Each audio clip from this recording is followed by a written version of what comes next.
This is Danny Flexen here for Seconds Out. Delighted to be joined once again by the president of the WBC, Mauricio Sulaiman, out in Saudi Arabia, of course, for Jake Paul and Tommy Fury. Mauricio, how are you? Fine. Very excited to be here. Great place, sensational atmosphere, a lot of media. We have a sensational cruiserweight title fight, Macabo against Badu Jack. And of course, the Tommy Fury against Jake Paul fight is going to be very interesting to watch. And talking of that fight, we've all seen the headline that Jake Paul will be in the WBC rankings if he's victorious on Sunday. Is the same true of Tommy Fury? Is it whoever wins goes in the rankings? Yes, absolutely. Whoever wins is going to be ranked by the WBC. And that's in the top 30, is that right? We rank 40 fighters. Oh, so 40, sorry. The rankings committee will decide.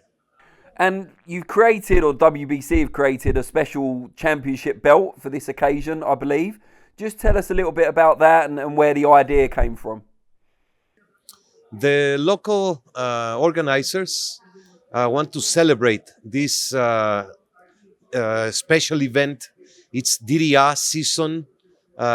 It's a season of Riyadh, Saudi Arabia, that they want to show to the world.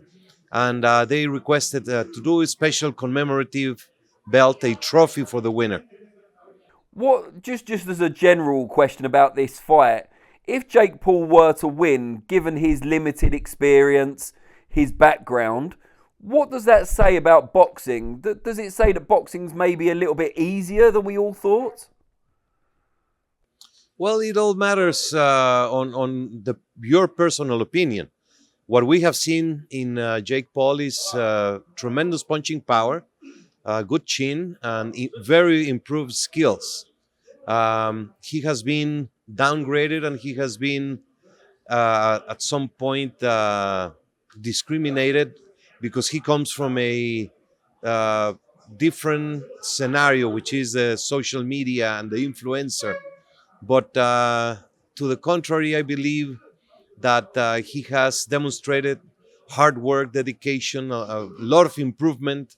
And I would not say that in any way boxing is easy, all to the contrary. I am sure time will make us right from whatever decision we have taken to support this fight in that way. And I feel strong about this matter. Now, another piece of news related to the WBC broke this week also was the Conor Benn ruling. Before we get into the detail of it, and there's probably some things you can't discuss, let me just ask, a lot of people have been asking this question on social media. Did the WBC investigate both positive tests, or was it just the initial one that fell under the CBP? The WBC created a panel, a committee to address the WBC protocol of the clean boxing program. Are you familiar with the protocol? I am. Okay, so we created that panel, scientists and nutrologists and people that are fully knowledgeable of the situation. So that was in their hands. They handled it, and the WBC made the ruling, which is released, and you are fully aware of it. And that's all that I can say. So basically, it's a matter of the experts on the matter who made that ruling. The experts made the ruling, but presumably they were given the direction to investigate either one test or two tests, because only one fell under the WBC jurisdiction. I'm not familiar with that specific question. I know we conducted a long process that had to do with many things that were directed to the ones who finally produced the ruling. So I cannot directly answer that specific question, but I know it was a thorough process.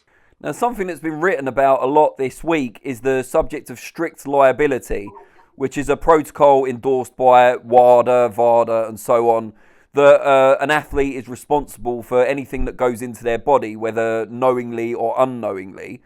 This doesn't appear to be a protocol that's part of the CBP. Is that correct? And if so, what's the thinking behind that? That is why I ask you if you were familiar with the protocol. Please go ahead and read it, and you'll find the absolute uh, uh, wording that responds to your question. I have read it, not today, but I have read it previously. It does appear to differ in the strict liability aspect from the bodies I mentioned just now. It'd just be good to get your take on that and why it's not the same as WADA or VADA. No, WADA is different. VADA is the agency that we work with. The WBC investigates and handles every single case separately, and you cannot put together any case and try to make a case because every substance is different, every situation is different.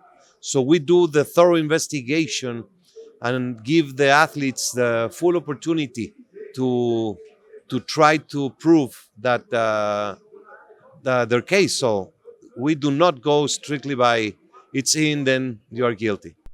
And in the ruling that was issued, I know it's still on the WBC website now, it says that initially Conor Benn's team were looking at the possibilities of contamination or irregularities in the testing process for around 3 or 4 months, it seems.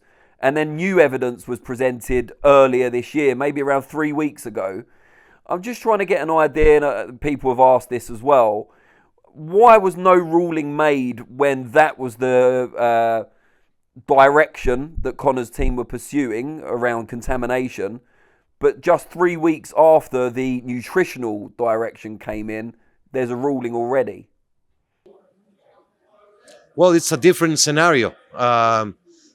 We received in December the documents, the full petition to review the laboratory process.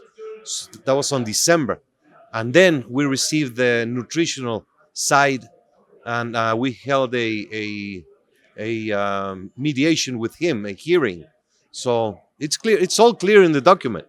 But if you have specific questions, I'll be happy to try to answer. But it is all clear. December, January, February, it is all there. A lot of people have speculated, and it'd be good to understand if there's any truth to this at all, that there was maybe some pressure exerted upon the WBC by the legal team behind the boxer, that, you know, if the WBC ruled a different way, perhaps there'd be some legal issues further down the line. Can you kind of dismiss that?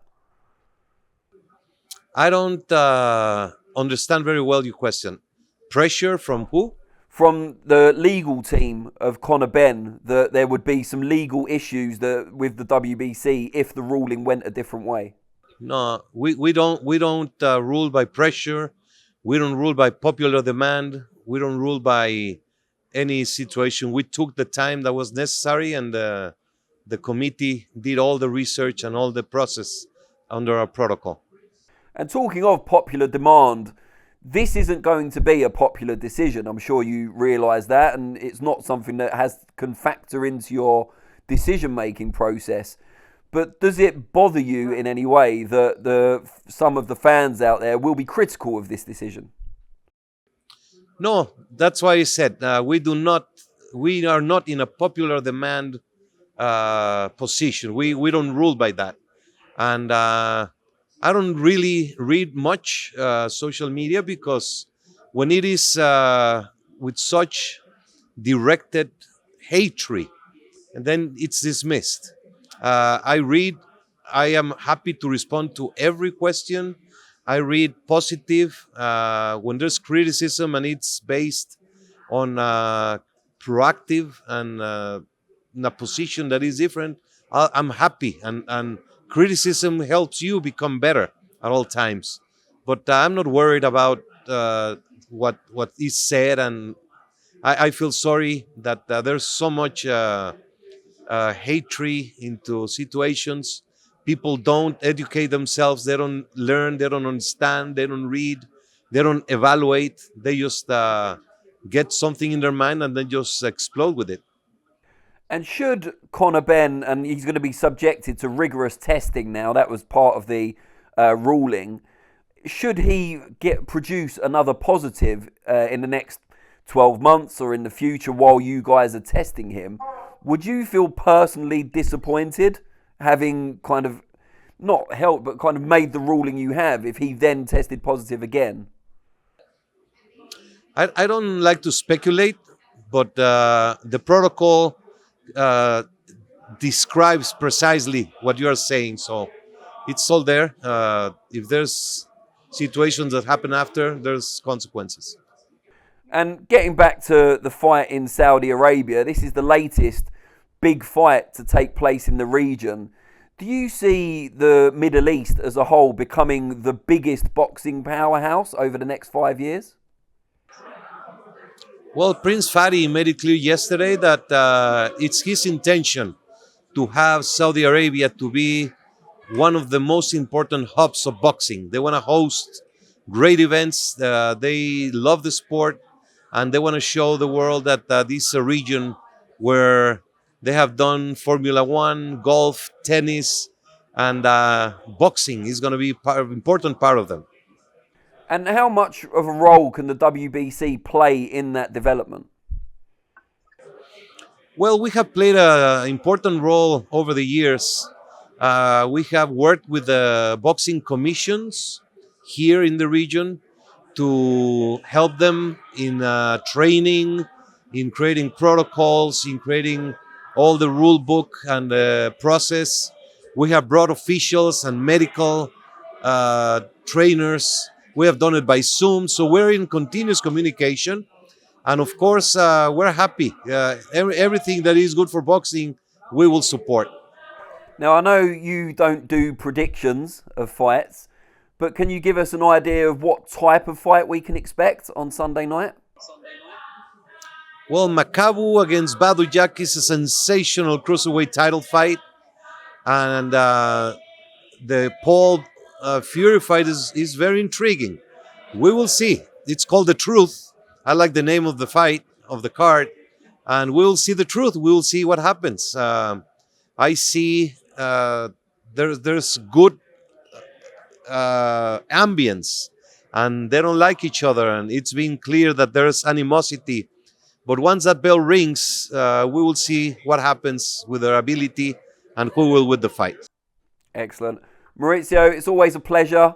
I appreciate you answering my questions, and I'll see you when you get back next time in the UK. Thank you so much. I hope to see you and visit soon, and all the best. Take care.